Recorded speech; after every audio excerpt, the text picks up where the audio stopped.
ساری رات کام کیا، پانی دیا ایک باغ کو، اپنی نیند کو خیر آباد کہہ کے، یہ نہیں کہا میں یار اب میں صبح کر لوں گا، یہ نہیں، اسی وقت اور اس رات کو انہوں نے سارا کام سر انجام دیا. ٹھیک ہے، یہ خدمتیں جو صحابہ اکرام رضوان اللہ تعالیٰ علیہم اجمعین کی تھی. جیسے جناب صدیق اکبر اپنا سارا مال اٹھا کر لیا تو اور اپنے بیٹے کو یہ فرمایا کہ اگر تو میری تلوار کے نیچے آ جاتا، جیسے وہ مشہور واقعہ ہے، تو میں تجھے نبی کا دشمن سمجھتے ہوئے قتل کر دیتا. یہ تب اسلام بڑا ہے، تب اسلام نے یہ جو ہے اللہ تعالیٰ کی رحمت اور نبی اکرم صلی اللہ علیہ وسلم کی نظر عنایت کے صدقے اسلام کو جو بڑھوتی ملی ہے تو اس کے اندر ان کی قربانیوں کا ذکر ہے. تو وہی صحابہ اکرام رضوان اللہ تعالیٰ علیہم اجمعین مقام بدر کے اندر ہیں. اب بے سر و سامانی کا عالم ہے، 70 اونٹ ہیں، 2 گھوڑے ہیں، 308 جو ساتھی ہیں، بلکہ 313 کل ہیں. ٹھیک ہے، تو اب وہ ساتھی ہیں، تو اب 2 گھوڑے اور اتنا بڑا لشکر، 70 اونٹ اور اتنا بڑا لشکر، اور بے سر و سامانی کے عالم کے اندر ہیں. کچھ چند تلواریں پاس ہیں. اب اتنے بڑے لشکر جرار کے سامنے کھڑے ہو گئے برسر پیکار ہو کے.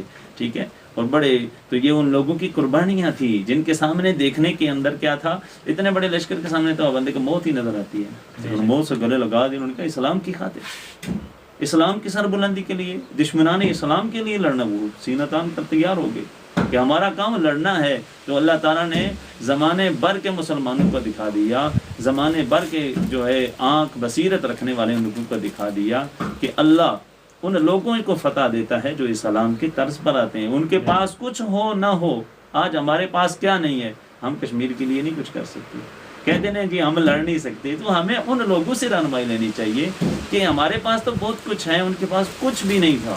وہ صرف آئے تھے، رسول اللہ صلی اللہ علیہ وسلم ان کے درمیان موجود تھے. تو آج بھی رسول اللہ صلی اللہ علیہ وسلم کا فیضان ہمارے اندر موجود ہے. ٹھیک ہے، ہمارے اندر موجود ہے. تو آج بھی اگر ہم اپنے کھلے دل کے ساتھ مسلمان ہوتے ہوئے یہ بندے کو صحابہ اکرام رضوان اللہ تعالیٰ علیہم اجمعین اس طرح بے باک کیوں تھے یار؟ بندے کو لفظ سوچنا چاہیے بندے کو یار، اس طرح کی بے باکی انہیں کس طرح حاصل تھی؟ جب سامنے موت نظر آتی ہے بندہ موت سے نہیں ڈر رہا ہے تو کیا بات ہے، کیا وجہ ہے؟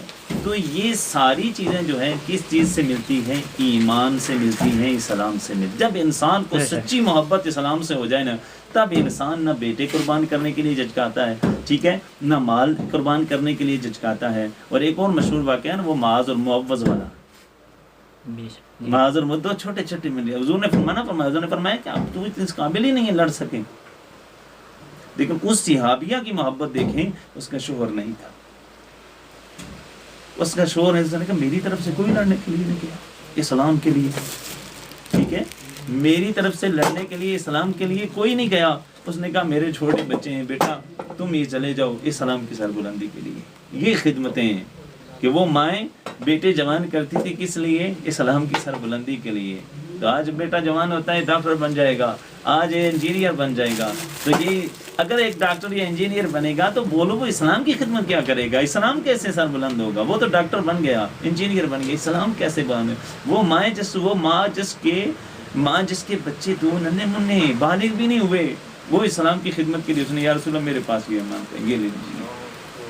اور وہ ان کا مشورہ دیکھا نا بکیاں، وہ ایک ایڑی کھڑے اونچی کر رہا ہے کہ میرا قد حضور کو اونچا نظر آئی. یہ خدمت اسلام ہے. ان سے سمجھیے درس ہے کہ اگر چلنا ہے تو ہمیں کبھی بھی، جیسے علامہ نے کہا تھا نا، وہ مومن ہے تو شمشیر پہ کرتا نہیں بھروسہ. یعنی مومن ہے نا تو شمشیر پہ بھروسہ نہیں. آج یہ کہنے والے کہ ہم لڑ نہیں سکتے، ہم کچھ اسلام کے لیے کر نہیں سکتے، وہ کسی اور کی سوچ کو فکر کے اندر ہیں.